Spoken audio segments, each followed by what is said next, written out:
Vous recherchez une tablette Android 10 pouces, suffisamment résistante aux chocs de tous les jours, mais pas trop, parce que sinon c'est trop lourd, avec un vrai lecteur code à barre et la possibilité de venir l'intégrer dans un chariot à fourche comme un embarqué, eh bien vous avez deux possibilités. L'Honeywell EDA10 ou la Zebra ET40. Bienvenue sur Dalma Décode, la seule chaîne où on parle code à barre, RFID et robotique d'entrepôt. Allez, suivez-moi, on va les décortiquer. On va d'abord s'intéresser à l'aspect extérieur des tablettes, ensuite on testera les lecteurs et pour finir on comparera les chiffres pour avoir un vrai benchmark. On va commencer par la Zebra ET40. Donc la Zebra ET40, comme tous les produits Zebra, c'est très bien fini, les plastiques ils sont qualitatifs. On retrouve le bouton Power, le scanner SE4100, port USB, la connectique durcie, les boutons volume, un bouton programmable, un second bouton programmable, bouton gâchette et deuxième ici. Alors par contre, vu que le bouton gâchette il est là, que le scanner est ici, c'est majoritairement fait pour une utilisation en mode portrait, mais pour les droitiers. Pour les gauchers, c'est un peu plus compliqué. La batterie, elle est amovible, mais elle est amovible dans le sens où on va la changer uniquement quand elle sera défectueuse. Si on veut avoir des batteries échangeables tous les jours pour travailler sur plusieurs shifts, on a un accessoire qui permet d'avoir une batterie à rajouter et qui comprend une poignée rotative. Le DA10A de chez Honeywell. Donc elle n'existe que en 10 pouces. Elle a un look qui fait un peu plus industriel, qui paraît un peu plus durci. On a une connectique durcie ici, l'USB, le volume, le power, le scanner S0703 de chez Honeywell et les deux boutons pour commander le scanner. Par contre, contrairement à la Zebra, on ne retrouve pas de bouton programmable. C'est plus une utilisation pour le coup en mode paysage, aussi facile pour les gauchers que pour les droitiers. On retrouve ici 4 vis qui permettent de la fixer simplement par derrière sur un support Zebra avec un adaptateur. La batterie, elle s'enlève facilement.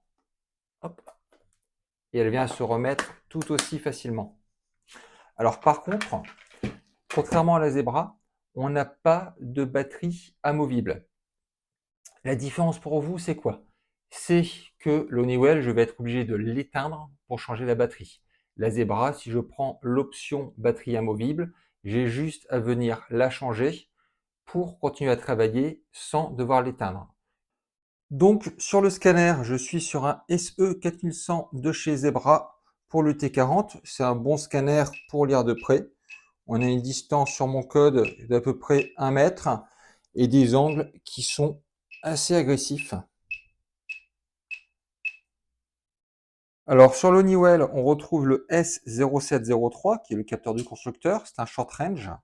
L'avantage, c'est qu'on a une visée qui est très fine, donc c'est très pratique pour différencier deux codes qui sont empilés les uns sur les autres. Au niveau de la distance de lecture, on a quasiment la même chose que sur le Zebra. Elle est un tout petit peu moins loin, mais vraiment pas grand-chose. Par contre, en agressivité, là, le scanner Honeywell gagne un plat de couture. Donc, si c'est un choix de scanner, victoire de l'Honeywell. Si on s'intéresse aux chiffres, on se rend compte qu'on a affaire à deux sœurs jumelles.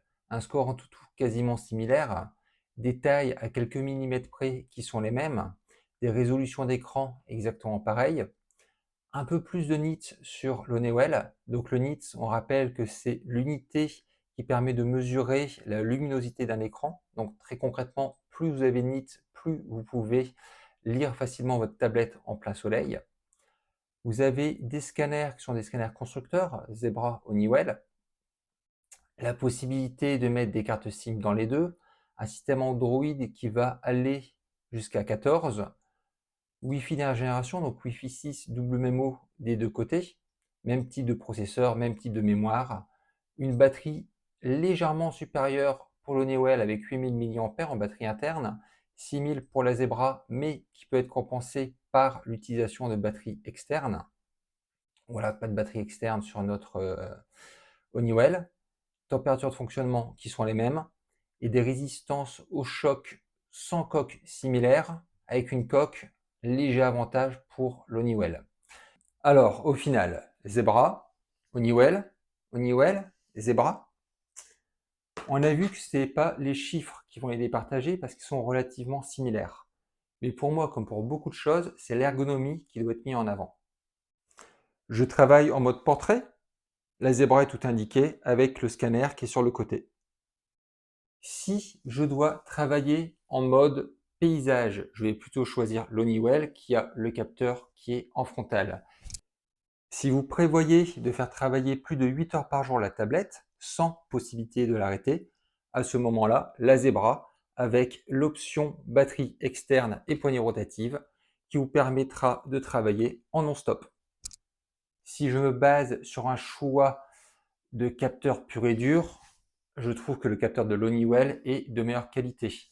Au niveau de l'ergonomie, je préfère les boutons de l'Honeywell. Pourquoi? Parce qu'ils dépassent légèrement. Alors, c'est pas grand-chose, mais à l'utilisation, c'est moins fatigant pour les doigts que les boutons du Zebra qui sont légèrement rentrés à l'intérieur et qui exigent un petit peu plus de pression au niveau des pouces. Rien de dramatique, mais un peu plus agréable quand même l'Honeywell. Dans tous les cas, on est là sur deux très bonnes tablettes. Alors, si vous voulez les tester en réel, c'est tout simple, vous nous appelez Dalma Technologies et on sera là pour vous aider et pour vous en prêter. J'espère que cette vidéo vous aura été utile et puis on se retrouve à très bientôt pour de nouvelles vidéos.